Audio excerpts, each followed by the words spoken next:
복음이 빚어낸 삶 이제 5번째인데요. 공동체를 한 번 더 좀 보고 싶어서 오늘 이 말씀을 좀 나누게 되는데요. 지난주 말씀드렸던 것처럼 공동체는 변화의 장이고요. 그리고 하나님의 말씀을 구현할 수 있는 실험해보는 실험실이 되기도 하고 또 성장하는 모판이 되기도 하는 곳이 공동체였습니다. 그렇다면 왜 우리가 변해야 될까요? 제가 일전에 청년 사역할 때 한 청년이 그렇게 저한테 질문했습니다. 목사님, 예수 믿고 구원의 확신 가졌고 받았고 천국에 소망이 있는데 뭘 더 이렇게 열심히 거룩해지려고 노력하고 애써야 되나요? 우리가 그런 얘기를 했어요. 맥스 루케이도라는 목사님이 지은 오래전 책이 있습니다. 예수님처럼이라는 책이 있는데요. 그 책에 보면 이렇게 기록되어 있어요. 하나님은 당신을 있는 그대로 사랑하신다. 그러나 그대로 두지는 않으신다. 하나님은 당신이 예수님처럼 되기를 원하신다. 하나님이 저와 여러분을 그대로 사랑하시는데 그대로 두지 않으세요. 어떻게 원하세요? 예수님처럼 하나님의 형상을 닮은 것처럼 회복하길 원하신다라고 말씀하세요. 이게 아버지의 마음이에요. 아버지 하나님의 마음. 아버지들이 어때요? 부모가 어떻습니까? 자녀가 잘 성장하길 원하고 자라나길 원하잖아요. 멈춰 있길 원하지 않잖아요. 그게 우리 아버지의 마음이라는 거죠. 그런 변화가 일어나는 곳, 자람이 있는 곳이 우리가 허락된 공동체, 가정, 교회라고 할 수 있는 것입니다. 오늘 골로새서 말씀은 그렇게 변화를 일으키는 그리스도인의 모습, 자세, 행동을 좀 보여준다고 할 수 있는 그런 부분이에요. 골로새 3장 12절, 14절 세 번역 성경으로 좀 보시면 그러므로 저와 여러분은 하나님의 택하심을 입은 사랑받는 거룩한 사람답게 동정심과 긍휼이죠. 친절함과 겸손함과 온유함과 오래 참음을 옷 입듯이 입으십시오. 누가 누구에게 불평할 일이 있더라도 서로 용납하여 주고 서로 용서하여 주십시오. 주님께서 여러분을 용서하신 것과 같이 여러분도 서로 용서하십시오. 이 모든 것 위에 사랑을 더하십시오. 사랑은 완전하게 묶는 띠입니다. 그리스도인의 덕목들이 다 모여 있잖아요. 긍휼과 자비와 겸손과 오래 참음과 온유와 용서와 용납과 사랑. 12절에 있는 5가지 덕목들을 간단하게 좀 짧게 살펴본다면, 그죠? 긍휼은 원어적으로 내장 기관을 좀 얘기하는 거거든요. 단장이 끊어진다 이런 표현처럼 이 속으로부터 깊숙이 올라오는 측은히 여기는 그 동정하는 불쌍히 여기는 마음이라고 할 수 있어요. 긍휼이. 자비는 영어로 보니까 친절, 젠틀함 이렇게 되어 있죠. 상대방에 대한 그리스도인이 상대방에 대한 가지고 있는 어떤 태도라고 할 수 있고, 겸손은 뭡니까? 지난주에 봤듯이 빌립보서에서 있는 것처럼 남을 나보다 더 납게 존귀하게 여기는 그런 마음이 겸손이라고 할 수 있겠죠. 그래서 그리스도의 눈으로 자신을 보고 상대방을 보면서 세워주는 그런 마음, 존귀하게 여기는 마음을 겸손이라고 할 수 있을 것 같아요. 온유는 뭐예요? 부드럽고 따뜻한 거잖아요. 온유. 저 사람 되게 온유한 사람이다. 부드럽다. 따뜻하다. 근데 부드럽고 따뜻해서 아무것도 어떠한 목소리도 안 내고 그냥 물에 물 탄 듯 소리 탄 듯 그렇게 있는 그런 모습이 아니라, 온유라는 단어는 원어적으로 보면 controlled power예요. 통제된 힘. 흰 야생마가 있는데 곱비에 매어서 그 힘이 통제당하듯이 힘과 권리가 있지만 내가 그것을 기꺼이 포기하면서도 부드러운 태도로 상대방을 대하겠다. 이게 온유거든요. 그래서 길들여진 동물, 부드러운 바람이라고 은유적으로 표현할 수 있을 것 같습니다. 오래 참음은 상대방의 관계 속에서도 오래 참는 것도 있지만, 성경이 많이 이야기할 때 오래 참는다 하면 그 갈등의 부분도 있지만 상황 속에서 때로는 고난과 불의 앞에서 소망을 가지고 끝까지 참고 인내하는 모습까지도 이야기하고 있다는 거죠. 그럼 우리는 우리에게 주신 이 긍휼과 자비와 겸손과 오래 참음과 온유, 이걸 가지고 용납하고 용서하고 사랑을 더하는 삶을 잘 살면 되겠다라고 생각할 수 있죠. 남을 긍휼히 여기고 친구를, 때로는 가족을, 직장의 동료를, 함께하는 사람들을, 지체들을. 그래서 그리스도의 성품이라고 할 수 있을 것 같아요. 이 모든 것이. 그래서 이런 요소를 가지고 오늘 묘사하고 있는 것, 비유적으로 어떻게 합니까? 옷을 입으라라고 얘기합니다. 여러분, 옷은 어떤 기능을 하고 있어요? 감추는 기능이 있고 보호하는 기능이 있잖아요. 1차적으로. 또 어떤 기능이 있습니까? 그 사람이 어떠한 존재인지, 어떠한 신분을 가지고 있고 어떠한 역할을 하는지도 보여주잖아요. 그게 유니폼이잖아요. 그런 모습들을 가지고 있잖아요. 그죠? 그래서 상황과 어떤 직업에 따라 보여주는, 학생들은 뭘 입어요? 교복을 입고, 또 경찰들은 경찰에 관련된 옷을 입는 거고, 또 군인들은 군복을 입을 것이고 스튜어디스들은 승무원 복장을 하고 하게 됩니다. 목사들은 어떤가요? 주로 이렇게 저만 이렇게 차려입고 있는 거잖아요. 어떤 면에선 때로는 이 무더운 여름에 하와이의 어떤 목사님은요, 하와이에 계시니까 외국 목사님, 미국 목사님 그 문화는 가능한 것 같아요. 하와이안 셔츠를 입고 남방, 반바지, 조리를 신고 설교를 하시더라고요. 너무 부러워요, 저 여름에. 그렇게 얼마나 좋겠어요.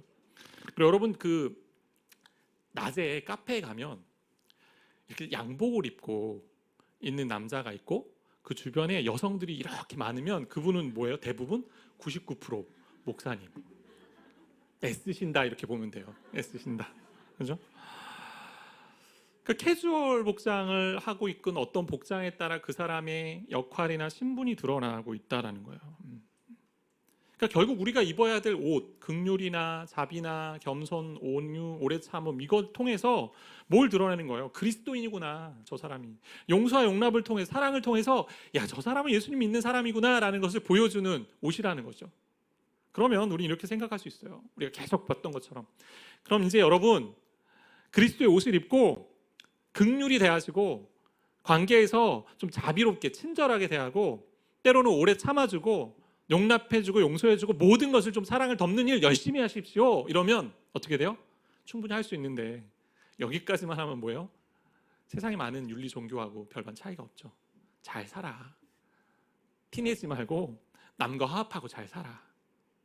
근데 성경은 뭐라고 얘기합니까?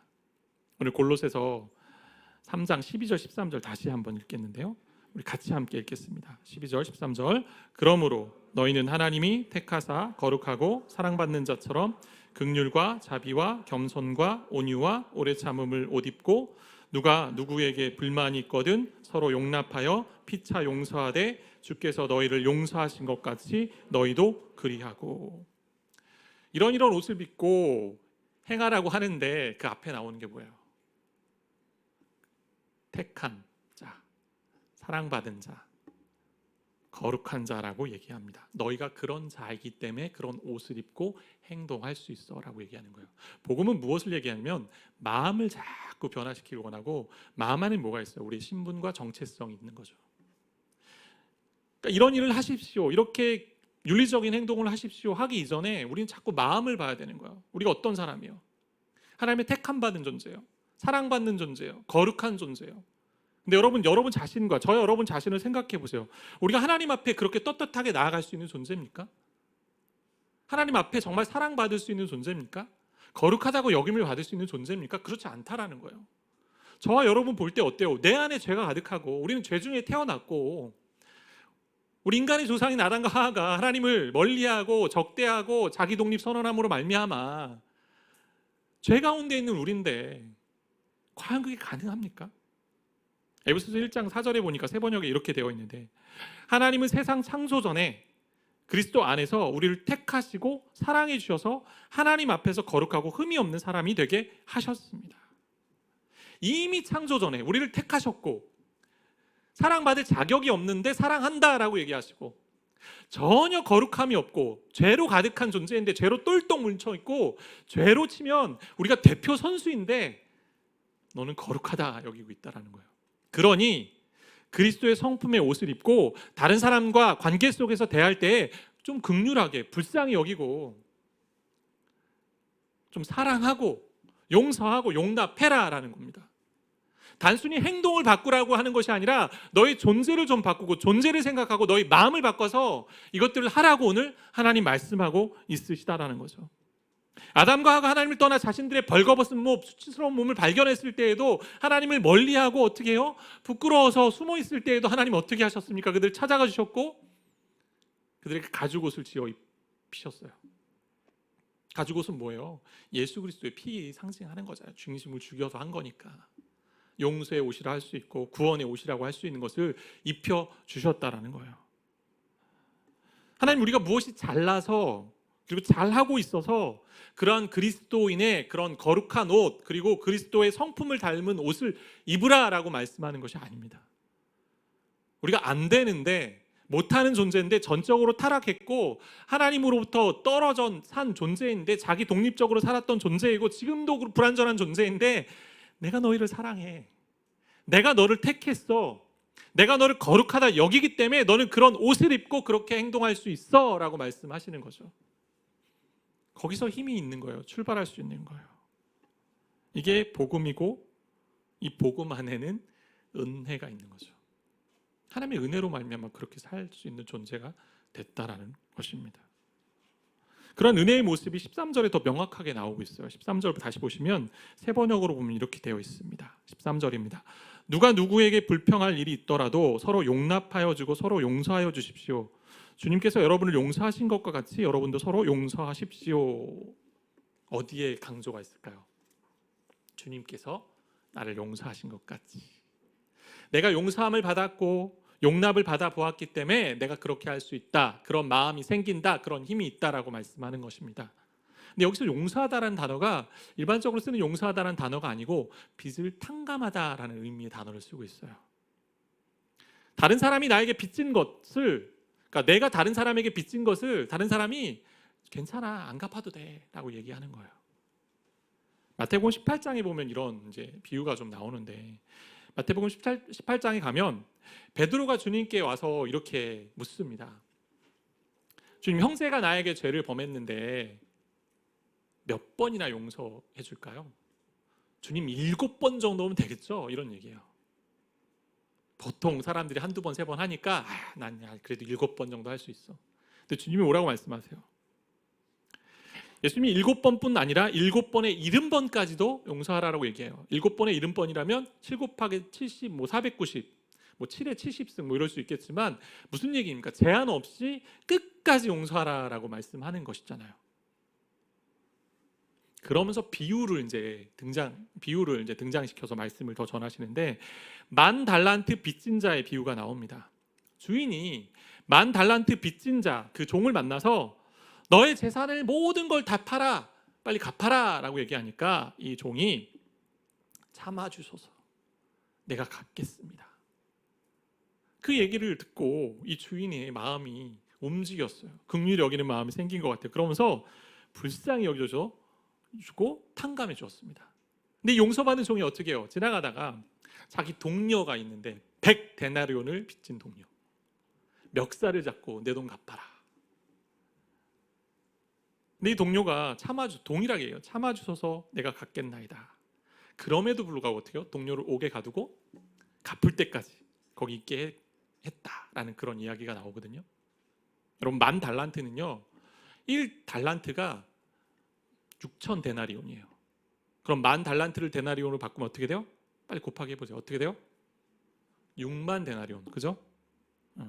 60,000데나리온을 가진 그 탕감받은 자가, 빚을, 채무관계가 다 정리된 사람이 100데나리온 안 갚은 이 친구 있다고 괴롭히는, 6만 데나리온과 100데나리온 좀 잘 안 되죠, 표현이. 그럼 이렇게 생각, 6천만 원, 참 6천만 데나리온이니까 6천만 원을 우리가 탕감 받았는데 100원 빚진 친구한테 가도 100원 갚아, 이런 얘기잖아요. 별로 감동이 없으시죠? 6천만 원 안 갚아도 되는 거죠. 난 갚았으면 좋겠는데, 지금 주님이 좀 갚게 해주셨으면 좋겠는데. 이렇게 설명할 수 있을 것 같아요. 차를 타고 가다가 롤스로이스를 받았어요. 문짝이 완전 아작이 났습니다. 아작났다는 표현이 하여간 어떻게 됐습니다. 그랬더니 딱 내리더니 신사가 괜찮아요, 이 정도 내가 다 커버할 수, 가세요. 근데 내 차 타고 몰고 가는데 어떤 사람 행인이 살짝 지나가다가 사이드미러 살짝 건드리고 왔어요. 내려가지고, 이봐요, 이거 고장났어요. 우리가 용서받은 것이 그렇다는 거예요. 엄청난 하나님의 용서가 있었는데, 나를 다 용서해 주셨는데 이 주변에 있는 인간들이 나에게 했던 그 작은 그 부분 때문에 내가 참지 못해, 내가 원수 갚을 거야, 이러고 있다라는 거죠, 우리 인생이. 오늘 말씀 얘기하죠. 주께서 우리를 용서하신 것 같이 하라, 이게 복음이에요. 하나님이 우리를 이렇게 용서하셨기 때문에 자기 아들을, 독생자를 죽기까지 내몰고 십자가에 달려서 구원을 주신 그 하나님의 은혜가 있고 용서가 있기 때문에 우리도 용서해야 된다라고 말씀하는 것입니다. 그렇게 우리를 택해 주셨고 하나님의 자녀 삼아 주셨고 거룩한 나라, 거룩한 백성이라고 칭하시고 말씀하시기 때문에. 목회를 해오면서 많이 느끼는 것이 뭐냐면, 제가 이 자리에 오기까지 많은 사람들의 사랑과 용서와 용납이 있었습니다. 많은 성도님들, 또 많은 선배 목사님들, 정말 그 은혜 때문에 제가 여기까지 와 있는 거예요.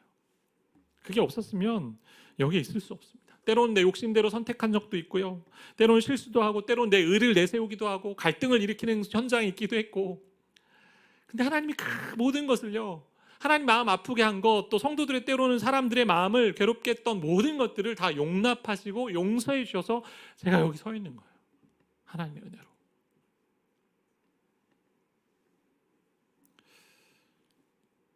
근데 그러한 말씀을 가지고, 이 말씀을 가지고 지속적으로 살아가게 하는 힘이 필요하잖아요. 혼자 못하기 때문에 하나님이 공동체를 주시는 거예요.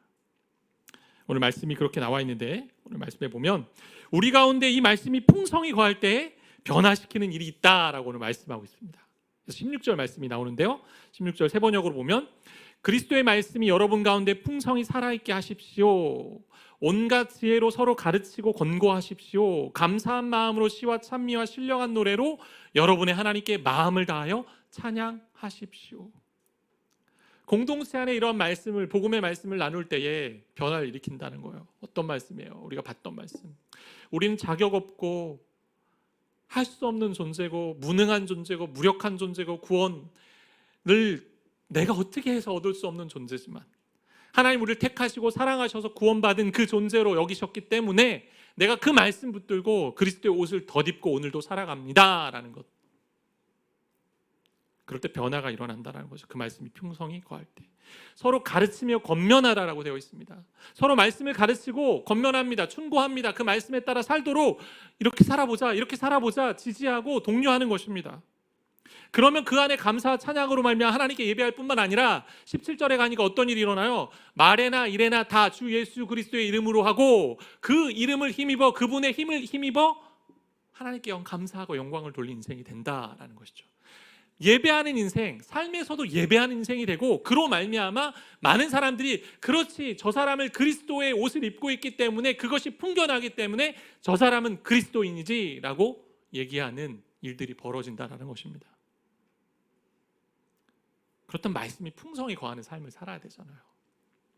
어떻게 살 수 있을까요? 우선 개인적으로 말씀에 좀 사로잡혀 있어야 되지 않겠습니까? 여러분, 말씀에 사로잡혀 계십니까? 말씀 앞에 늘 우리의 그 정체성과 신분, 변화된 정체성과 변화된 신분을 점검하고 계십니까? 내 자신을 보면 정말 연약하고 부족하고 정말 흠이 많은 존재고 떳떳하지 못한 존재인데, 하나님께서 나를 사랑하셔서 택함 받은 백성이라고, 그리고 내가 너를 사랑한다고, 너의 그런 부족함에도 불구하고 내가 거룩한 존재라고 여겨주는 그 말씀 앞에 풍성하게 거하고 계십니까? 그 말씀 앞에 좀 반응하며 살아가자는 거죠. 어떻게 해야 되겠어요? 우리에게 주신 감각기관을 다 활용해야죠. 눈으로 어떻게 합니까? 말씀을 읽어야죠. 봐야죠. 귀로는 어떻게 해요? 말씀을 들어야죠. 여러분 많이 듣고 계시죠? 영상이나 유튜브나, 때로는 공동체 성경 읽기도 있고, 그리고 드라마 바이블도 있고. 말씀을 또 읽어야죠. 입으로 소리내서 암송도 해보고 선포도 해보고, 그 다음 손으로 해야죠. 손으로 어떻게 해요? 필사도 하고 줄도 쳐보고 메모도 하고. 그 말씀이 우리 가운데 들어와야 되고 풍성히 거한다. 그냥 말씀이 거한다, 잠깐 있는다가 아니라 풍성히 넘치도록 거하도록 해야 된다라는 겁니다. 왜? 그렇게 안 하면 무슨 일이 일어나기 때문에? 그럼 말씀이 우리 가운데 풍성히 거하지 않고 찔끔찔끔 조금씩 거하고 잠깐 읽었다 또 안 읽었다. 우리가 폭식을 많이 해요. 영적 폭식을 하는 사람들이 참 많은데, 하루 정말 마음에 필이 와서 오늘 100장 읽었어. 어떻게 화수목금토 계속 지나가는, 안 읽어요. 그걸로 산다. 아니요. 꾸준하게 지속적으로 말씀을 대하는 훈련, 그리고 말씀이 풍성히 내 삶에 거하는 훈련을 해야 됩니다. 그렇지 않으면 그 사이사이에 세상의 지식, 시대의 정신이 들어가고 세상의 가치관이 들어가서 마치 이것이 말씀과 같은 맥락에 있는 것처럼 말씀을 변색시키고요, 이게 말씀인 것처럼 살아가게 만든다는 거예요. 말씀을 꾸준하게 먹지 않고 지속적으로 나아가지 못하면 이게 혼란스럽게 들어와서 진정한 결정을 해야 되고 때로는 선택을 해야 되고 결단을 해야 될 때 내 생각, 육신의 생각으로 하지 말씀에 따라 생각하지 않는다는 거죠. 말씀을요 잘 읽으셔야 돼요. 성경 일독을 해야 되는 이유, 처음부터 끝까지 좀 읽어야 되는 이유가 있습니다. 한번 읽어보세요. 도전해보세요. 말씀이 어렵습니까? 어려우세요? 저도 어려워요. 말씀 30년 목회하신 우리 선배 목사님도 매번 얘기하셨어요. 말씀이 어렵습니다. 그런데요, 말씀 앞에 서면 성령께서 알려주시고 깨닫게 해주신 일들이 참 많아요. 반복해서 보면 돼요. 애를 쓰면 돼요. 때로는 우리 신앙 선배들이 했던 것처럼 우리 한국에 참 그런 전통이 있는데, 신앙의 아름다운 전통, 말씀 사경회가 있었어요. 일주일씩 말씀을 보는 거, 아침부터 저녁까지. 에베소서 말씀을 본다, 갈라디아서 말씀을 본다, 때로는 요한복음 말씀을 본다 할 때 어떻게 하냐면 그 주간은 에베소서 100독하는 주간입니다. 그 주간은 갈라디아서 100독하는 주간입니다. 그 주간은 요한복음 100독하는 주간입니다. 100번씩 읽는 겁니다. 또는 신앙에 그 연수가 많지 않아서 성경을 다 읽기 어렵다면 그냥 하나의 책을 여러 번 한번 읽어보세요. 진짜 읽어보세요. 말씀의 깊이가 어떤 건지 깨닫게 됩니다. 근데 말씀이 풍성히 거하는 방법을 생각할 때 반드시 해야 될 부분이 뭐냐면 그게 묵상이에요. 묵상. 말씀 그냥 한 구절 읽고 그냥 덮어버리는 게 아니라 그 구절을 읽고 계속 반추하고 생각하고 되뇌이는 시간들이 있어야만 그 말씀이 내 마음에 들어가고 움직이는 원동력이 되는 것입니다. 더 풍성히 거하는 길이 되는 것입니다. 시편 1편 2절의 말씀 보니까 오직 여호와의 율법을 즐거워하여 그의 율법을 주야로 묵상하는도다. 여호와의 율법을 즐거워하니 밤낮 묵상합니다. 그 말씀이 내 가운데 자리합니다. 풍성히 거하게 됩니다. 이게 성경에 푹 빠져 사는 길입니다. 묵상이. 잠깐 한 구절 한 구절 읽고 지나가는 정도로 우리는 살 수 없어요. 말씀을 곱씹고 마음에 담고 살아갈 때 그 말씀이 우리를 새롭게 하는, 우리의 길을 여는 빛이 되고 등이 된다라는 것이죠. 제가 예수 가운교회를 함께 섬기고 함께 교회로 지어져 가면서 제가 바람이 있고 소망이 있는 게 뭐냐면, 우리가 평생 예수님 믿는데 그 예수 믿는 맛을 좀 봤으면 좋겠다라는 거예요. 진짜 예수 믿는 게 이거구나. 그게 어떻게 시작돼요? 말씀의 맛을 볼 때. 여러분, 말씀의 맛을 보고 계십니까? 말씀은 나와 무관한 거야. 말씀은 언제요? 잠 안 올 때 수면제로 읽는 거. 진짜 말씀의 맛을 본 사람은요, 말씀 읽지 말라고 해도 말씀을 읽어요. 내가 한 장을 읽더라도, 아니 몇 절을 읽더라도 그 말씀이 깊이 내 안에 내재하고요, 그것이 풍성하게 거함으로 나를 움직입니다. 나를 끌어갑니다. 인도합니다. 방향키가 되고 나아가는 원동력이 됩니다. 묵상은 어떻게 하는 거예요? 반복해서 보는 거잖아요. 반복해서 생각하는 겁니다. 여러분, 묵상 다 하실 줄 알아요. 배울 필요 없어요. 여러분이 싫어하는 사람, 미워하는 사람 지금 떠올려 보세요. 죄송합니다, 그런 거 하라고 해서. 안 떠나잖아요. 생각 안 하려고 해도. 그게 묵상이에요. 바꾸면 돼요. 정말 말씀이 내 머릿속에, 내 가슴 속에 풍성히 거할 때 그 말씀이 여러분과 저를 움직이는 힘이 됩니다. 저는 이제 묵상을 하다 보면, 계속 반복적으로 하다 보니까 어느 정도 시간이 좀 필요하잖아요. 시간이. 제가 아침에 묵상할 때 때로는 타이머를 걸고 묵상할 때가 있어요. 25분을 딱 걸어놔요. 이유는 뭐냐? 25분을 하고 싶어서가 아니라 25분만 딱 그만큼만 하겠다가 아니라, 어떤 날 말씀 묵상하는데 잘 안 될 때가 있어요. 그럼 딱 보면 시간을 보면 5분밖에 안 됐어요.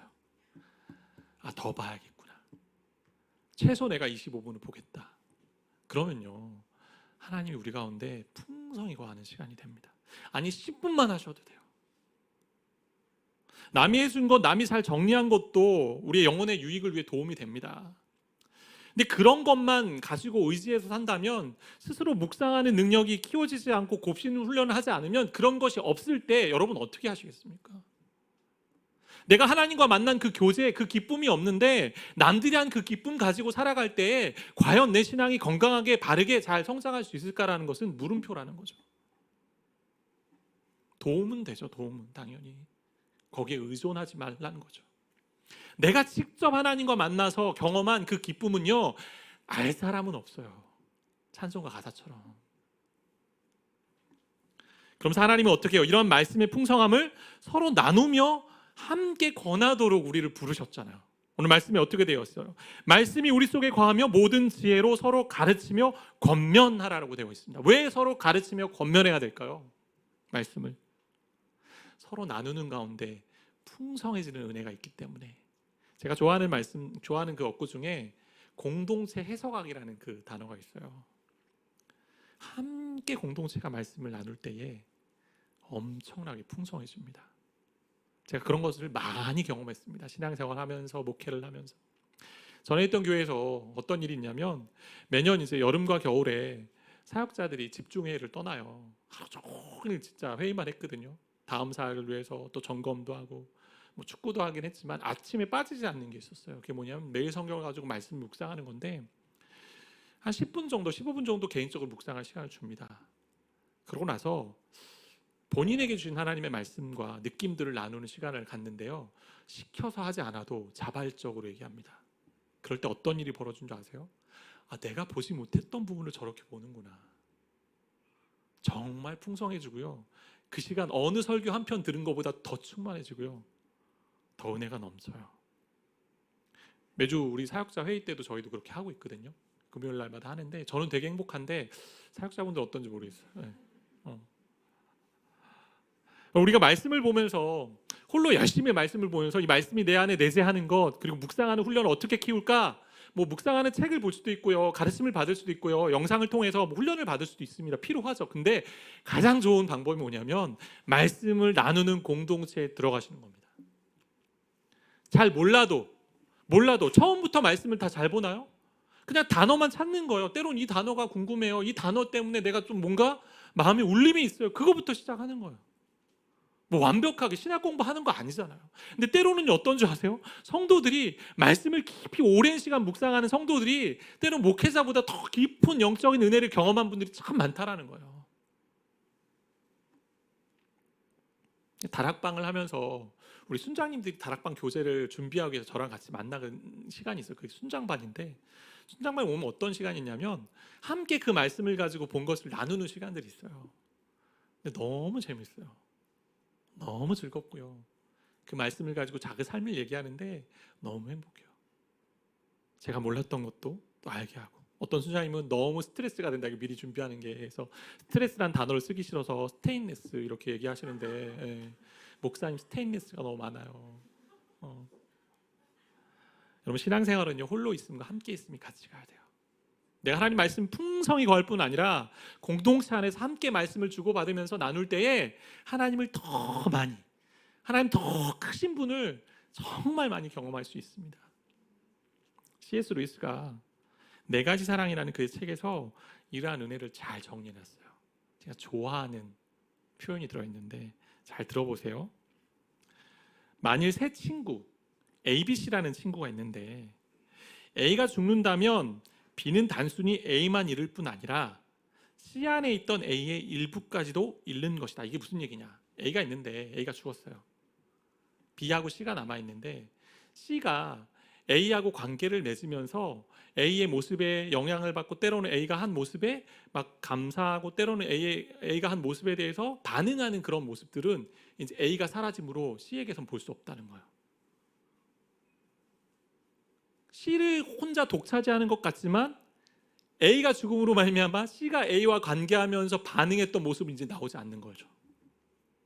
무슨 얘기인지 아시겠어요? 그래서 이렇게 표현합니다. 친구들 각자에게는 나 말고 어떤 다른 친구만이 완전히 끌어낼 수 있는 무언가가 있습니다. 나는 친구의 전인, 전체의 모습을 불러내 활동하게 하기에는 역부족입니다. 그래서 나는 나 아닌 다른 빛을 통해서 내 친구의 모든 측면이 다 드러나기를 원합니다. 예를 들어 찰스가 죽었으므로 이제 나는 찰스 특유의 농담에 대한 로널드의 반응을 다시 볼 수 없습니다. 찰스가 죽었으니 로널드는 내 독차지가 되었지만 로널드가 찰스 농담에 대한 반응하는 이 반응은 더 이상 보지 못하기 때문에 로널드를 더 많이 누리지 못합니다. 이 얘기죠.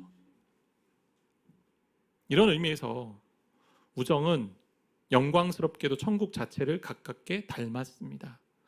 천국에서는 우리 각자에게 있는 하나님의 열매가 도저히 셀 수 없을 만큼의 허다한 무리로 인해서 배가가 됩니다.